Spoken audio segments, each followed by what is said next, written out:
Selamat sore. Assalamualaikum warahmatullahi wabarakatuh.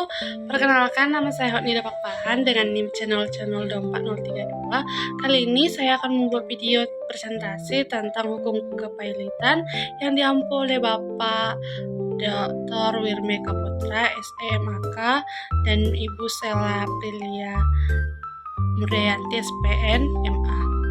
Oke, selamat menyaksikan. Hukum kepailitan. Landasan teorinya ada pengertian hukum kepailitan, fungsi dan tujuan hukum kepailitan, syarat dan pihak dalam kepailitan, dasar hukum kepailitan, dan proses teknik pelaksanaan kepailitan. Selanjutnya, pengertian kepailitan. Kepailitan perusahaan merupakan suatu fenomena yang sering terjadi di sekitar lingkungan kita dan juga hukum perseorangan yang sangat ditakuti baik oleh pemilik perusahaan atau oleh manajemennya. Karena dengan kepailitan, perusahaan berarti perusahaan tersebut telah gagal dalam berbisnis atau setidaknya telah gagal dalam membayar hutang-hutangnya. Selanjutnya ada asas-asas kepailitan. Ada asas keseimbangan, ada asas kelangsungan usaha, asas keadilan, dan asas integrasi. Selanjutnya ada fungsi hukum kepailitan. Fungsi yang pertama ada fungsi sitas umum, yaitu sebagian sita umum atas seluruh kekayaan debitur dengan keputusan palit. Yang kedua ada fungsi pembagian yang adil, mendapatkan pelunasan piutang secara adil berdasarkan porsi utang masing-masing dari hasil penjualan harta kepailitan. Fungsi perlindungan, yaitu melindungi kreditur dari debitur yang tidak beriktikat baik. Yang keempat ada fungsi retribusi, yaitu penyelamatan perusahaan atau going concern yang masih produktif.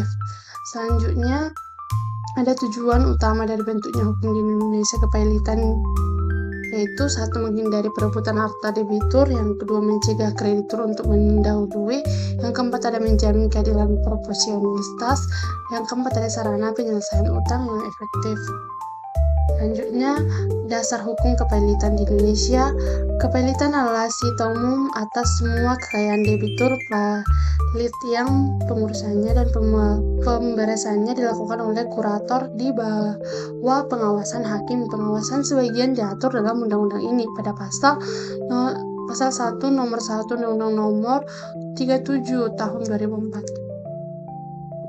Asas-asas kepailitan itu ada dua ya. Yang pertama asas dalam hukum kepailitan di dalam Undang-Undang nomor 37 tahun 2004. Yang kedua ada dasar hukum lain atau KUHP Perdata. Dasar hukum kepailitan juga berakar pada pasal 1131 dan 1332 KUHP Perdata. Selanjutnya syarat kepailitan. Ada 3 syaratnya, yaitu debitur memiliki 2 atau lebih kreditur, yang kedua tidak membayar lunas setidaknya 1 utang, yang ketiga ada pembuktian sederhana.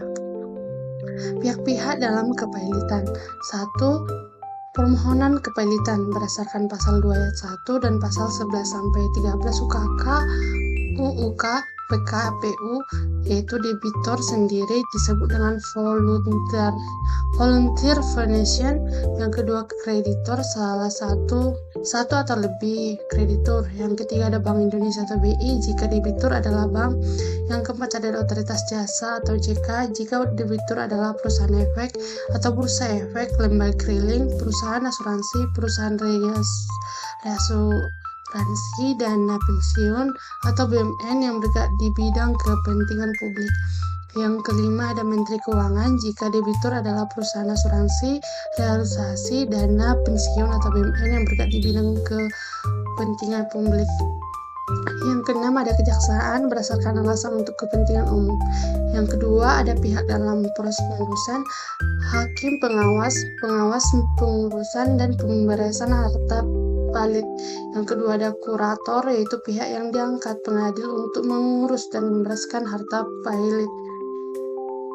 pailitan.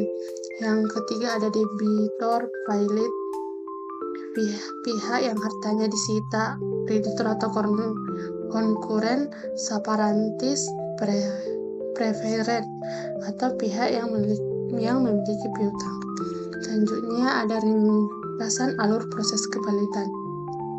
Proses ini didasarkan pada asas peradilan cepat, sederhana, dan biaya murah. Yang pertama, tahap pendaftaran dan jadwal pendaftaran, yaitu penerbitan wajib mendaftarkan berkas ke ketua pengadilan maksimal 1 hari setelah permohonan yang diajukan. Yang kedua ada penerapan sidang. Hari sidang harus diterapkan maksimal 2 hari setelah pendaftaran. Yang kedua, tahap persidangan atau putusan yaitu batas 60 hari. Sidang pemeriksaan dilaksanakan maksimal 20 hari setelah pendaftaran. Menggunakan pembuktian sederhana, cukup bukti ada 2 atau lebih kreditur dan minimal 1 tahun jatuh tempo yang tidak dibayar. Nomor 2 ada putusan pilot. Wajib diucapkan maksimal 60 hari setelah pendaftaran atau batas waktu absolut. Yang ketiga ada tahap pasca atau putusan pengurusan harta, yaitu penunjukan tim, hakim mengangkat kurator atau pengelolaan harta, dan hakim pengawas atau pengawas kurator. Yang kedua ada verifikasi atau pencocokan piutang. Rapat antara kurator, debitur, dan para kreditur untuk mencocokkan jumlah utang atau piutang secara sah. Ketiga ada upaya hukum. Jika tidak puas, pihak terkait bisa mengajukan kasasi dalam 8 hari yang meninjau kembali atau PK. Yang keempat, akhir proses.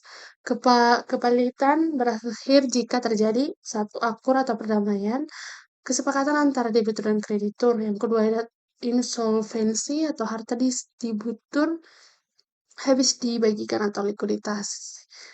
Yang ketiga ada rehabilitasi, yaitu pemulihan nama baik debitur.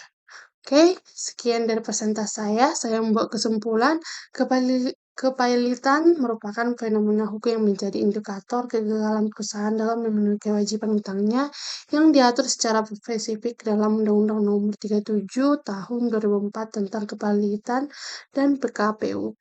Landasan dan prinsip hukum kepilitan didefinisikan sebagai sita umum atas seluruh kekayaan debitur pelit dan harus dilandaskan pada 4 asas utama, yaitu asas keseimbangan, asas kelangsungan usaha, asas keadilan, dan asas integrasi.